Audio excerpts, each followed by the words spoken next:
화목하는 직책을 하나님께서 우리에게 주셨다라는 말씀을 드렸고요. 이제 그 직책을 잘 감당하는 것이 이제 어떻게 감당하는 건가 이제 오늘 6장에서 이야기합니다.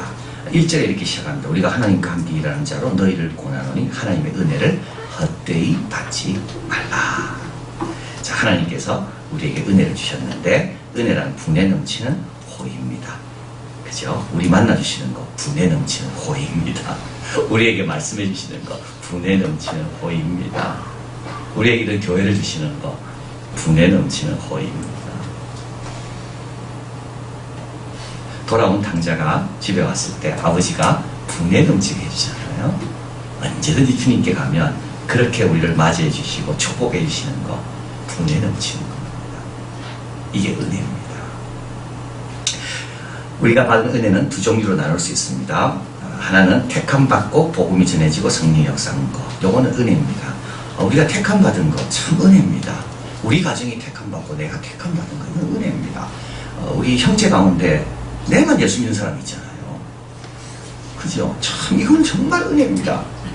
아브라함이 갈대아 우르에서 택함 받은 거 이건 은혜입니다. 아브라함이 하나님을 찾지 않았습니다. 그리고 찾을 수도 없습니다. 찾아도 아마 그 가운데 우상 가운데 하나를 붙들었을 거예요. 하나님이 찾아봐 주시고 택해 주신 거는 그건 은혜입니다. 갈릴리에 어부들이 많이 있었지만 예수님께서 베드로의 배에 올라탄 거 그게 은혜입니다. 그냥 우리를 택한 게 은혜입니다.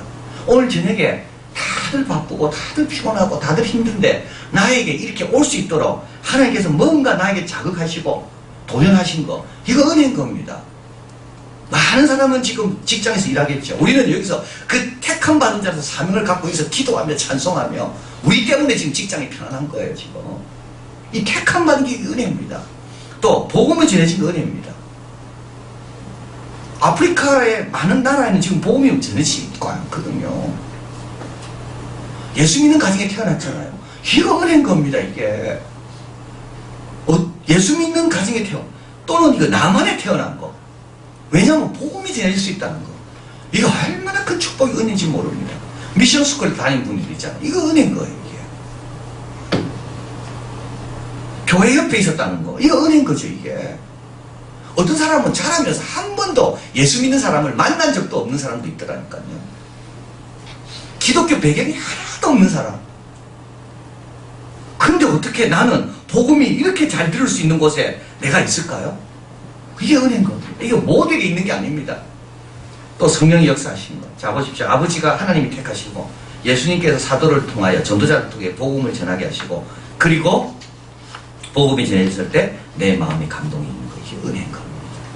똑같이 말씀 들어도요. 어떤 사람은 감동이 없어요. 똑같이 말씀 들어도 어떤 사람은 잘하는데 어떤 사람은 제자입니다. 참 성령께서 내 안에 감동하신다는 거. 믿어진다는 거. 순종하고 싶다는 거. 이게 은혜인 겁니다. 여기 이제 첫 번째 단계 은혜입니다. 근데 이 은혜뿐만 아니라 하나님과 함께 일하는 자로 새로 입는 것이 또 은혜입니다. 왜 은혜일까요? 우리 하나님께서 하나님의 일꾼을 그냥 일시키겠습니까? 그냥 할 때 일 안 시킵니다. 우리 하나님은 후하신 분입니다. 다 갚아주시면. 정말 계산하려면 하나님 앞에 계산하려면 계산 제대로 해야 돼요. 다 갚아주시면. 우리 하나님은 어떤 일꾼이 어떤 주인이냐 하면 아주 이기적인 그런 주인이 아닙니다. 우리 일꾼을 일을 맡기실 때 우리 하나님은 사랑이 많고 자비하고 넉넉한 일꾼 그 주인이세요. 그분의 일꾼이 된다는 것은 얼마나 수지 맞을 겁니다. 그리고 지혜도 주시겠죠. 권세도 주시죠. 능력도 주시죠. 격려도 해주시죠. 그러니까 하나님의 동력자 되는 게 여러분 축복입니다. 여러분 이렇게 생각하죠. 좋은 휴양지. 제가 튀니지 설교했잖아요. 튀니지는 또 가고 싶다. 튀니지는 너무 좋아. 기독교 그 유서 깊은 기독교 유적지가 있을 뿐만 아니라 그 바다가 얼마나 좋은지. 이렇게 제가 신혼여행 가라고 했잖아. 여러분 그게 은혜입니까? 바닷가에 앉아 하루 종일 누워가 바다 보면서 책 읽고 커피 마시고 이게 은혜입니까? 그 은혜 아닙니다. 여기 와가지고 새벽에 이제 나옵니다. 은혜가 뭔지. 자지 못하고 먹지 못하고 갇히고 매맞고 잠시.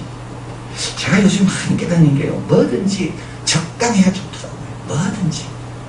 헬스장 가면 거꾸로 이게 하는 거 있습니다. 서는 거. 얼마나 편한지 몰라요. 두두둑 소리 납니다. 근데 하루 종일 그러고 있어야 해보십시오. 그건 고문입니다. 한 30초만 해야 되지. 그렇다는 거 진짜로. 좋은 것도요, 적당하게 해야지 좋은 거지. 계속 해라면 정말 고문입니다. 뛰는 것도 좋잖아요. 땀 흘리고. 계속 뛰어야 해보십시오, 그 사람. 은혜가 그런 게 아니더라니까요, 제가 보니까.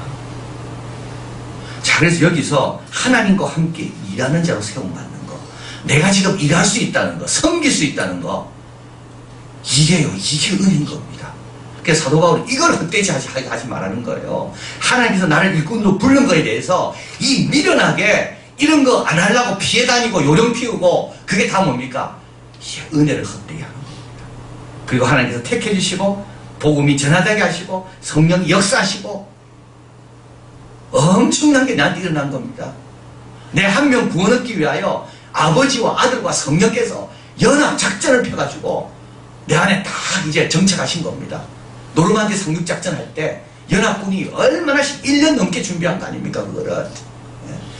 그 노르만디 작전을 하기 위해서 날짜를 언제 하면 좋을지, 어디로 들어가면 좋을지, 영국은 뭘 준비하고 미국은 뭘 준비하고, 그래가지고 노르만디에 딱 그 D-Day라고 그러잖아요. D-Day, 디시전 데이. 그러나서 치고 올라가가지고 소련은 내려오고, 그래서 만났는데 그게 끝난 거 아닙니까, 전쟁이. 하나님께서 우리를 구원하기 위하여 아버지는 택하고 아들아 사도를 보내시고 성령한 역사, 이게 은혜인 겁니다. 내가 은혜입니다. 내가.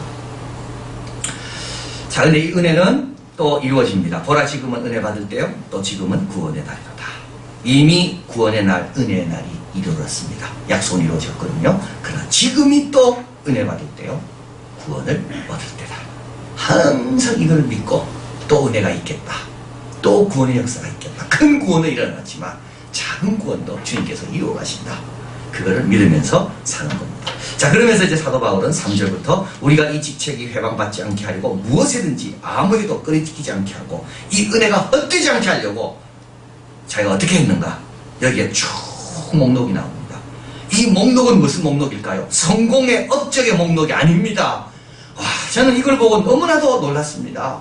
사도 바울이 내가 은혜가 헛되지 않고 어떻게 살았는가 쭉 목록이 나오는데, 내가 무슨 책을 적었고 내가 뭘 했고 내가 몇 명 앞에 연설을 했고 이런 게 아니더라니까요. 다 무슨 목록입니까? 고난의 목록이더라고요. 지금부터라도 우리가 고난의 목록을 만들어 가야 돼요. 지금부터라도 이 은혜가 헛되지 않으려면 내 삶에 나는 고난의 목록이 몇 개라도 있는가. 이 고난의 목록, 이걸 고난의 눈보라라 이야기합니다. 쭉 나옵니다. 첫 번째, 많이 견디는 것이 나옵니다. 많이 견디는 거. 많이 견뎌야 돼요. 많이 견뎌야 돼요. 지금까지 견딘 것 같고 안 돼요. 많이 견뎌야 돼요. 지금까지도 잘 참았습니까? 계속 참으면서 하는 겁니다. 그래서 사도 바울은 자기가 내가 은혜가 헛되지 않게 하기 위하여, 이 직책이 영광스럽게 되기 위하여 내가 첫 번째로 떠올리는 게 뭐냐면 많이 견뎠다. 많이 견뎠다. 이걸 크리스토스톰 이렇게 말합니다. 모든 덕의 여왕이고요, 올바른 행동이 기초입니다. 올바른 행동은요, 많이 견디는 데서 나옵니다. 또 업무에 대한 안전, 누가 제일 안전합니까? 많이 견디는 사람이요, 제일 안전하더라고요. 견디지 못하는 사람은요, 업무에 넘어갑니다. 그것까지 견뎌보는 사람은 제일 안전합니다. 그래서 사도 바울은 늘 안전해요. 왜냐하면 많이 견디니까. 윌리엄 바클레는 말합니다. 고난을 영광과 힘으로 변화시키는 것이 있습니다. 고난이요, 영광과 힘으로 변화되는데 언제 그렇게 되는가 하면 많이 견딜 때 그래요. 그래서 여러분 주님 앞에 갔을 때 주님 많이 견디다 왔습니다. 이게 첫 번째인 거예요. 제단에 올라가서 뜨거워도 많이 견뎠습니다. 기도 제목이 응답이 안 돼도 많이 견뎠습니다. 내가 그 일 때문에 내가 손해보는 것이 있고 잘 안 돼도 열매가 없는 것 같아도 많이 견뎠습니다. 이게 사도 바울의 목록의 첫 번째 오는 게 많이 견뎠다는 거예요. 두 번째는 뭐죠? 환난입니다. 그 다음에 궁핍입니다. 안정적이지 못합니다. 사도 바울은 늘 다녀야 되니까 안정적이지 못합니다. 곤란입니다. 이 곤란은 뭘까요? 둘 사이에 끼인 경우입니다. 참 곤란할 때가 있어요. 내 의도와는 전혀 상관없는 일이 일어날 때가 있어요. 이게 곤란한 겁니다. 예를 들면 이런 겁니다. 자, 제가 여러분에게 어디 봉사를 부탁했습니다. 근데 봉사하시다가 다쳤어요. 참 곤란한 거죠. 교회다가 다쳤어요. 여러분이 저보고 어디 신방 와달라고 가다가 제가 사고가 났어요. 정말 곤란한 겁니다. 그런 거는. 이렇게 곤란입니다. 그래 사도 바울이 예루살렘에 왔을 때 야고보가 이렇게 이야기합니다. 지금 당신을 죽이려는 사람이 많으니까 일단 성전에 가서 당신이 유대인의 모세의 법을 어기지 않았다는 것을 보이기 위해서 좀 제물을 드리고 제사를 지내라. 그래서 사도 바울은 순종하고 갔어요. 근데 그때 사도 바울과 같이 간 이방인, 물론 할례를 다 행했습니다. 근데 그 이방인 폭도들이 들어와서 사도 바울과 그들을 잡아갔죠. 야고보가 얼마나 곤란했을까요? 사도 바울이 재판받을 때 야고보가 나타나지 않습니다. 야고보가 곤란했을까요? 이렇게 곤란입니다. 근데 하나님 일 하다 보면 곤란한 경우가 생긴다니까요. 이 일이 축복이 되고 좋다라고 부탁을 했는데 이 일이 아무리 생각해도 유익할 것 같아서 부탁했는데 그걸 하다가 어려움 당하는 경우 정말 곤란한 거죠. 곤란한 겁니다.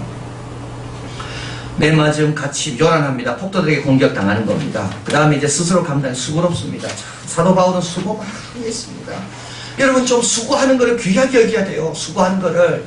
사도 바울은요 그렇게 바쁘고 힘들고 눈도 잘 안 보이고 몸도 약했지만 빌레몬에게 오네시모를 부탁하기 위해서 빌레몬서를 적잖아요. 이게 수고입니다. 오리를 가자면 오리를 더 가주는 게 이게 수고입니다.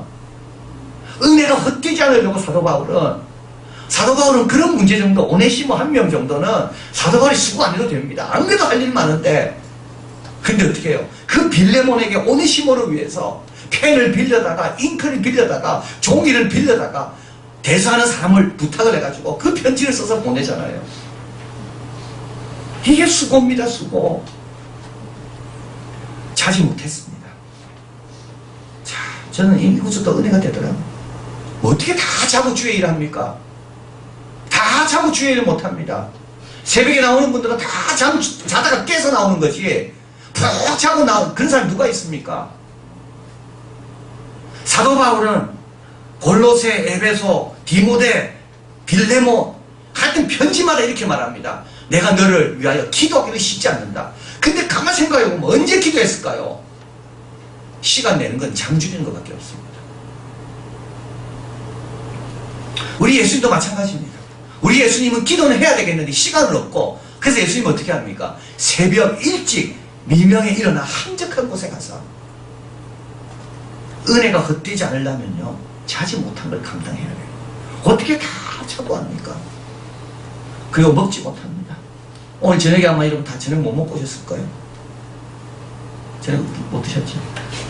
직장에서 오신 분도 바로 이런 겁니다. 이런 거 먹지 못하고 수요일 저녁마다는 저녁 못 먹고 주일날 아침에 또 못 먹는 분 많을 거예요. 바빠서 주일 아침도 내가 못 먹고 어떻게 다 먹고 앉아가지고 왕처럼 먹고 주의를 합니까?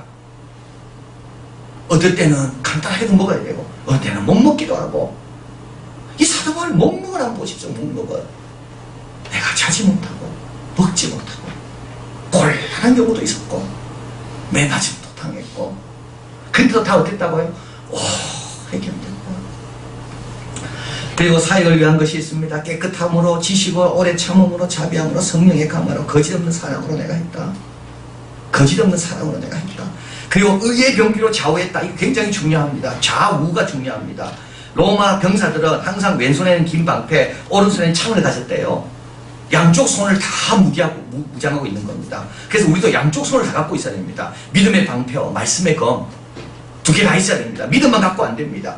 기도만 갖고 안 됩니다. 말씀도 있어야 되고 또 말씀만 갖고 안 되죠. 기도도 있어야 되고 말씀과 기도가 같이 있어야 돼요. 또 방어용도 있어야 돼요. 남이 공격하면 내가 말씀으로 이겨내야 돼요. 그러나 그것만 있어서 안 돼. 또 말씀을 의지해 앞으로도 나가야 되는 거예요. 또 그렇죠. 우리 예수 믿는 사람들이 자꾸 앞으로 나가고 하나님의 나라 확장을 위해서 수고해야 되는 거 아닙니까? 제가 월요일날 EBS 방송을 보는데 인문학 강의인가 하는데 그 서강대 철학교 교수님이 그분은 노자 강의를 하면서 그런 말을 하더라고요. 요새 현대인들은 생각을 안 하는데 한국 사람들은 생각을 안 한대요. 한국 사람은 답만 찾지 생각을 안 한대요. 생각은 누가 합니까? 생각은 문제를 풀려는 사람이 생각한대요. 근데 그 사람이 이야기하는 중요한 이야기가 있더라고요. 생각하는 사람이 있대요. 생각할 수밖에 없는 사람이 있대요. 그 사람이 누구냐? 기업가래요. 왜 기업가는 생각할 수밖에 없는가? 기업가는 경계선에 있대요. 경계선에 있는 사람은 생각 안 하고는 버틸 수가 없대요. 우리 예수 믿는 사람이 경계선에 있는 거예요. 그래서 우리 나그네들은 경계선에 있는 거거든요. 하나님 나라와 세상, 속사람은 새로워지고 겉사람은 후패하고 이 경계선에 우리가 있거든요. 영원한 것과 보이는 것과 보이지 않는 것. 그러니까 우리 예수 믿는 사람들은 얼마나 복받았는지 모릅니다. 우리는 이 경계선에서 고민하며 기도하며 말씀이 뭔지를 알고, 자, 그래서 의의 병기입니다. 좌우에 방어도 해야 되고 공격도 해야 돼요.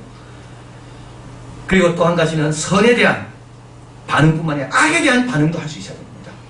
선에 대해도 반응해야 됩니다. 남이 잘하는 일을 박수 쳐줘야 되고 악한 것에는 용기 있게 또 이야기해야 되고 둘 다 해야 됩니다.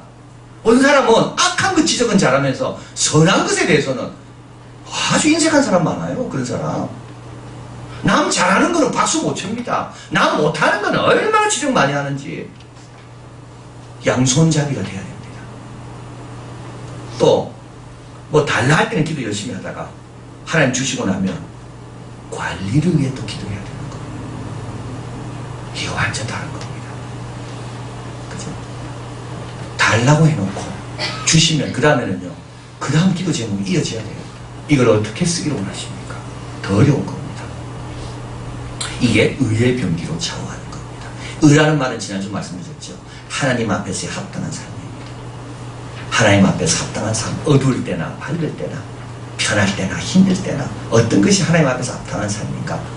좌우한다는 말은 의의 병기를 양손에 다잡는다는 것. 영광과 욕됨이 있습니다. 사람들의 반응은 다른 이도 있고 비난하는 이도 있습니다. 그죠?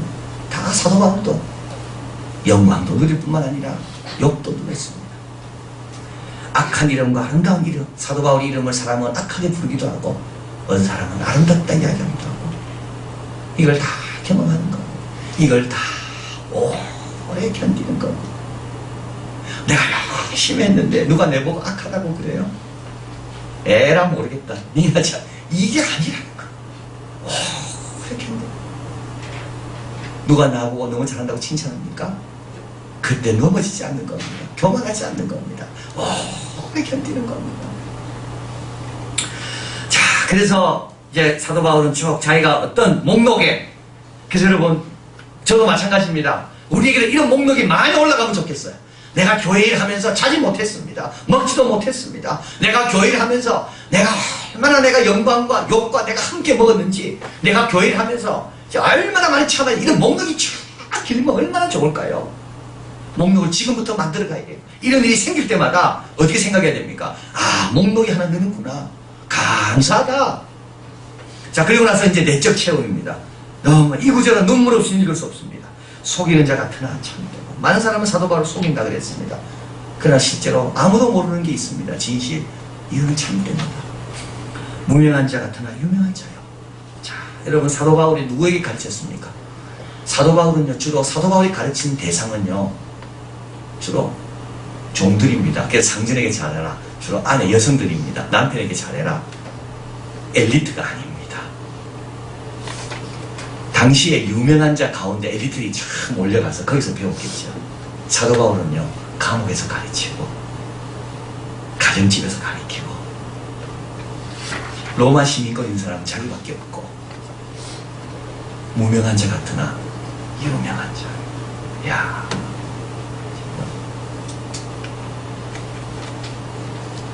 얼마나 귀한 말씀이야. 많은 사람은 자기가 유명하다고 생각할 겁니다. 왜냐하면 자기는 그런 위치에서 가르치니까. 하나님은 모른다고 이야기하실 거예요. 거지 나사로가 죽었습니다. 부자도 죽고. 근데 부자의 이름은 안 나오잖아요. 나사로의 이름은 나오는 거예요. 무명한 자 같으나 유명한 자예요. 징계를 받는 자 같으나 죽임을 당하지 아니하고.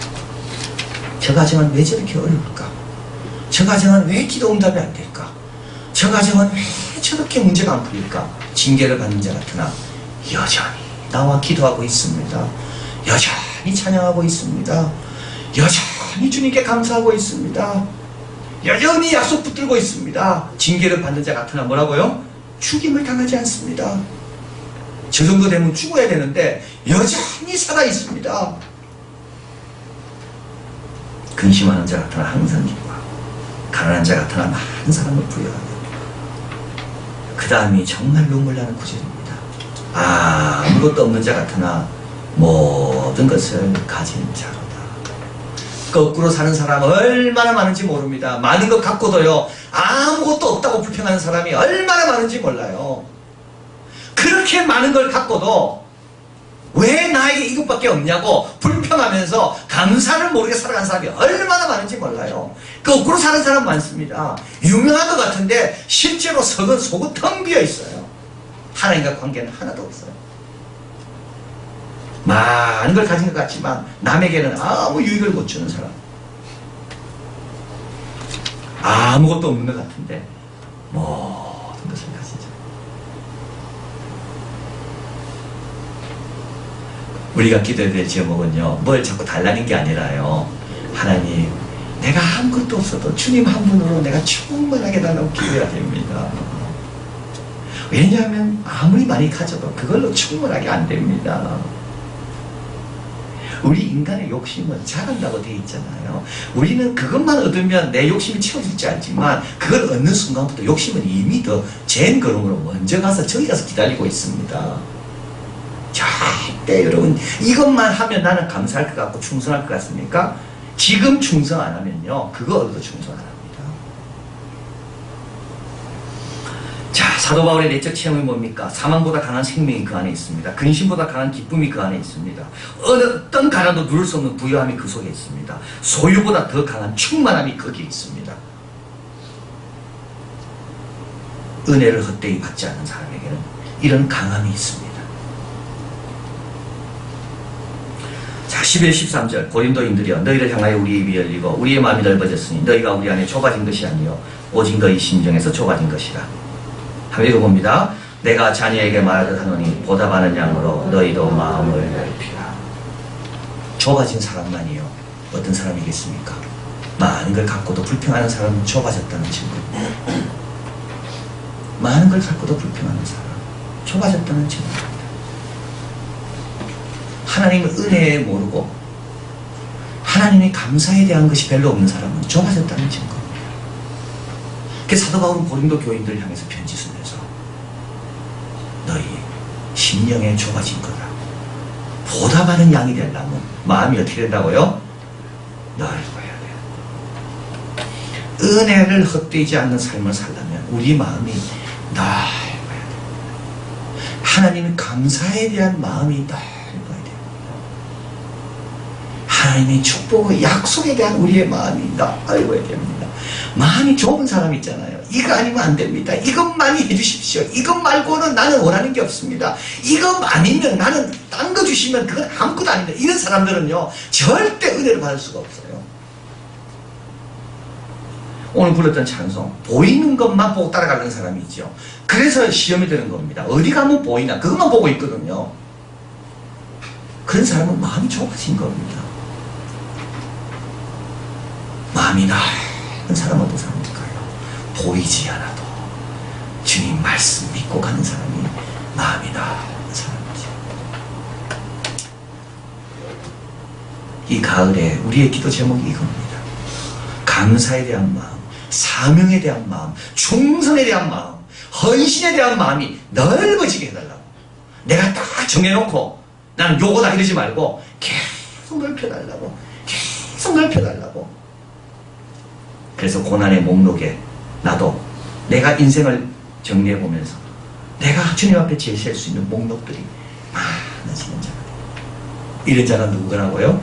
아무것도 가진 게 없어도 모든 걸 가진 자구나. 근심하는 자 같으나 기뻐하는 자, 징계를 받는 자 같으나 결코 죽지 않고, 가난한 자 같으나 많은 사람으로 부욕해 한다. 기도하겠습니다.